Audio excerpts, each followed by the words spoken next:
Hello everyone, Gamer Ninja here, and welcome to a deck profile. And this one admittedly isn't as playtested as the others, but it's really stupid, honestly. This is actually kind of a birthday shout out slash present to my best friend who loves the Elemental Heroes. Although you could very easily make the argument that this really isn't an Elemental Hero deck. I kinda just took Elemental Heroes and mixed it with a bunch of other stuff that I knew worked, and yeah. But there's still Elemental Hero cards in it, so don't worry. But anyway, shout out to you, you know who you are, and happy belated birthday to you. I hope you enjoy the deck profile. I'll probably come up with a more slightly traditional uh Elemental Hero deck that isn't quite as generic, I guess is what I'm gonna use the word. And without any real okay, I'm just gonna say it flat out. Fire Hand and Ice Hand are retarded. I literally can throw them into any deck and it makes sense. They're just too good. At the same time, though, I love abusing them. I'm sorry, I love abusing them. But anyway, let's get on to the deck. Now, to open up, we run two artifact Molotok, and the reason I'm using these is because A, it's a level 5 busted thing that you can set face down in your spell and trap card zone, and if it's destroyed, you get to special summon it, and when you do, it blows up something on the opponent's side of the field. Uh, it's really strong. It's ridiculous how much you can do with this card. Um, it's a target for your Miracle Fusion for your Shining, Elemental Hero the Shining, which is basically your boss monster. And it just opens up a lot of potential, and it just gives you a lot of removal. Um, some of you might be actually looking ahead at the deck and noticing that I'm not using one certain fusion card. And the reason that I'm not using said fusion card is that if I'm using said fusion card that I will explain later once we get to it, uh, it won't. The opponent should not have anything on the field for any longer than one turn anyway. We are packed full of destruction and just natural go to hell. You're not getting anything on the board. And a Molotov just helps with that. It draws fire onto itself with draws MSTs onto you, allowing you to keep your back row somewhat a little bit safer, and it punishes them for just blindly MSTing without using their heads, or just blindly punishing them anyway. And it also helps in our deck by being searchable through philosophy of the artifacts. But anyway, moving on, we run 3 Elemental Hero Neos Alias. This is just your standard beater. It's a 1900 beater. It's a light type. It is really good. It opens up Shining plays. You can use Gemini Spark on it. It runs over so many things right now, and it's just kind of ridiculous. Next, we have one Thunder King Ryle. Hey, this is a Screw You deck. I call it Elemental Hero Control if you haven't noticed at the top.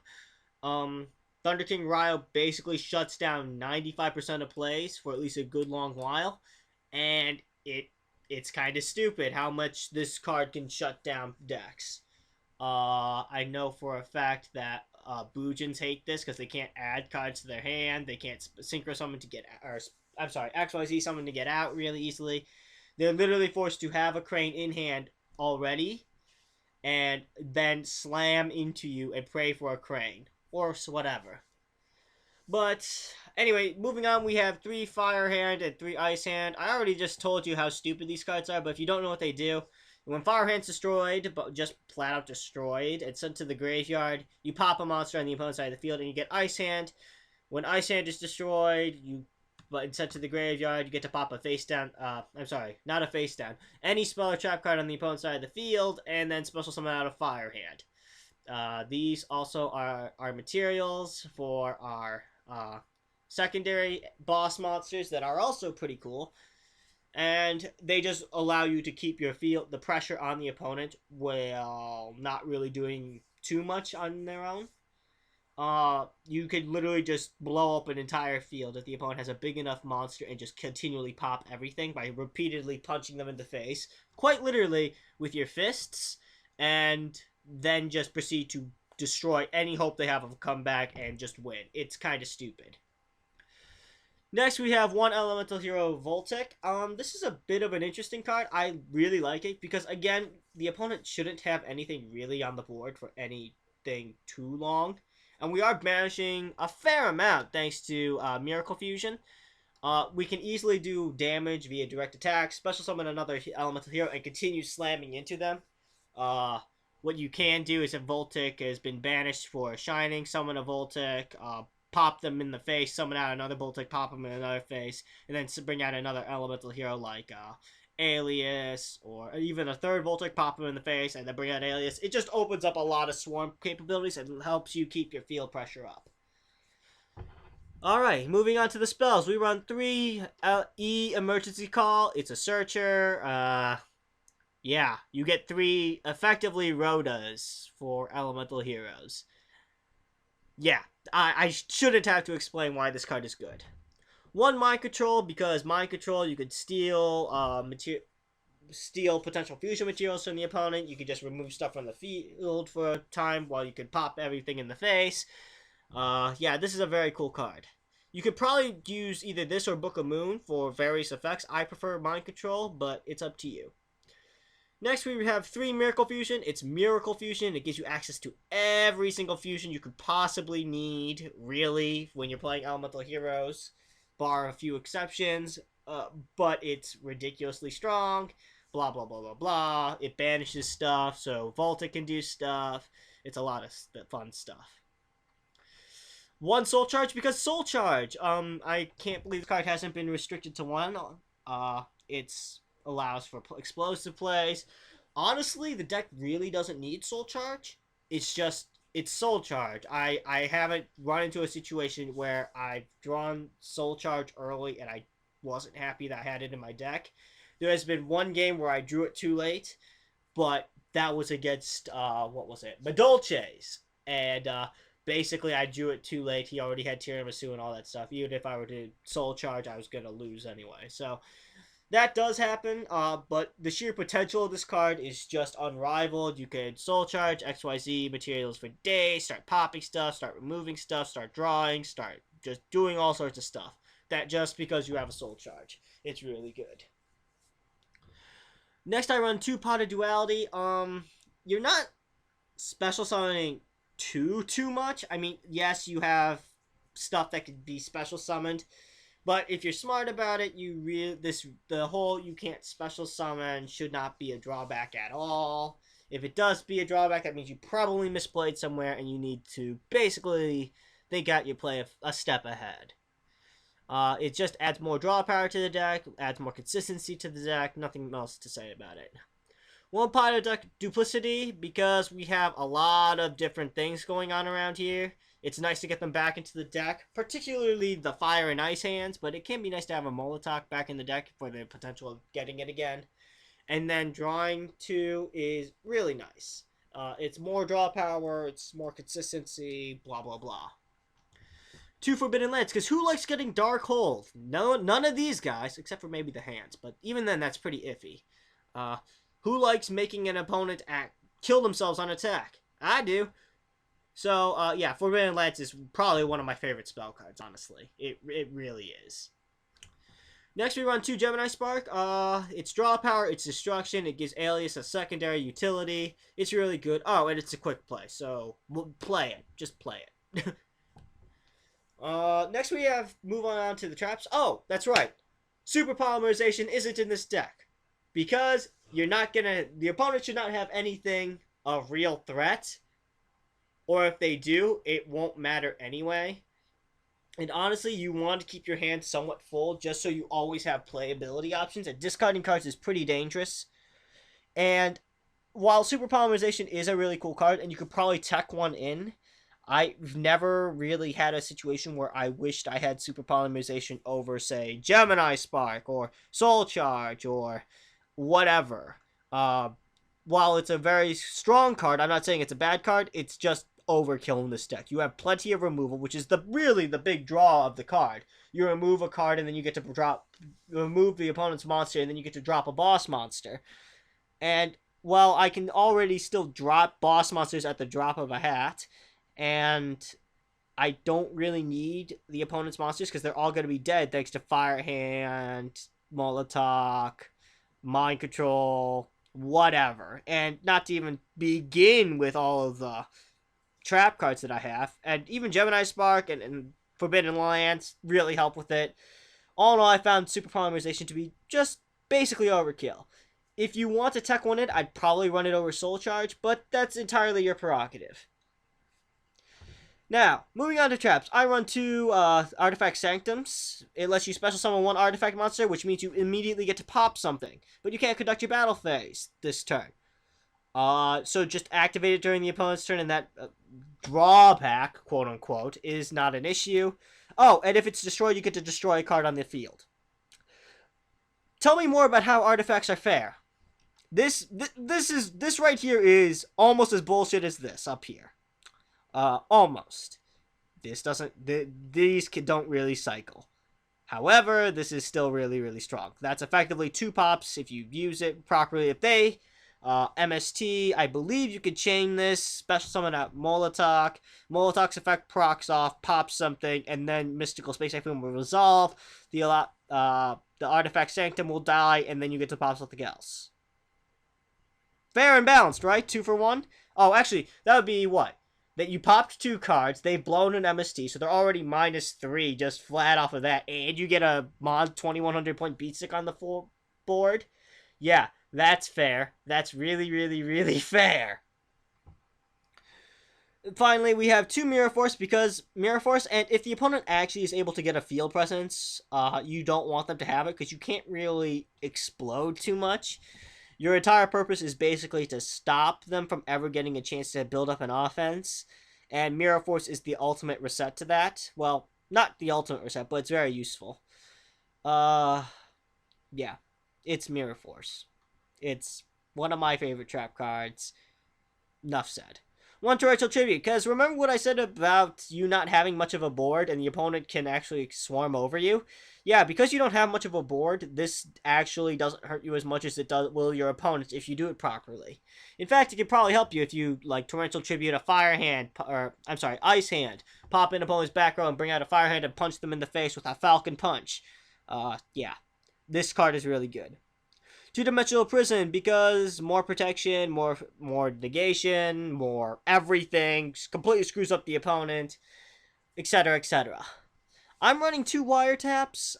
It's just more security in the win, but your opponent probably won't have too much of a back row anyway with Fire Hand, Ice Hand, Gemini Spark, and everything else running around. It probably won't be too big of a deal, but it's nice to have that, just in case. And finally, 1 Solemn Warning. It's either Solemn Warning or Bottomless. And honestly, they fulfill similar roles. But Solemn is just a stronger card because it's a counter. So it has a prayer against more things. I just prefer Solemn. But you could run Bottomless. You could probably actually get away with 1 wiretap and 1 Bottomless, but that's entirely up to you. It depends on how much you hate the opponent's back row or how much you think they're going to actually have after you've been popping stuff for the entire game. So yeah, that's the main deck, but now on to the extra deck. Let's have some fun. Now we have 1 Elemental Great Tornado. This is one of the generic Elemental Hero Wind heroes. You just need a wind type monster, and you do actually have one in the form of an XYZ. And when it's special summon or fusion summoned, you get to have the attack of all face-up monsters your opponent controls. Very nice for just basically making your opponent's swarm effectively worthless in terms of beating you down. It's a 2800 point beat stick. It comes in handy every now and then. Next, we run 2 Elemental Hero Nova Master. You run 2 because you're probably going to bring this guy out quite a bit thanks to Fire Hand. Must be fusion summoned, and if it destroys an opponent's monster, draw a card. Hey, it's a 2600 point beat stick that gives you more draw power. I'll take it. It's a really, really good card. Next, we have 2 Elemental Hero The Shining. This is probably going to be the card you're going to bring out the most with Miracle Fusion. It gets 300 attack for each remove from play Elemental Hero monster. And when it's sent to the graveyard, from the field to the graveyard, you can add 2 of them to your hand. when it dies. So basically, it becomes a 3,200 point beat stick if you summon it with Miracle Fusion. If you drop a second one, they both get even more powerful. And if they die, they just recycle themselves. To a degree, because if you just keep using Aeolus and Voltic, it just keeps recycling itself. So yeah, it's a really, really good card. It's probably your most consistent card. It's ridiculous.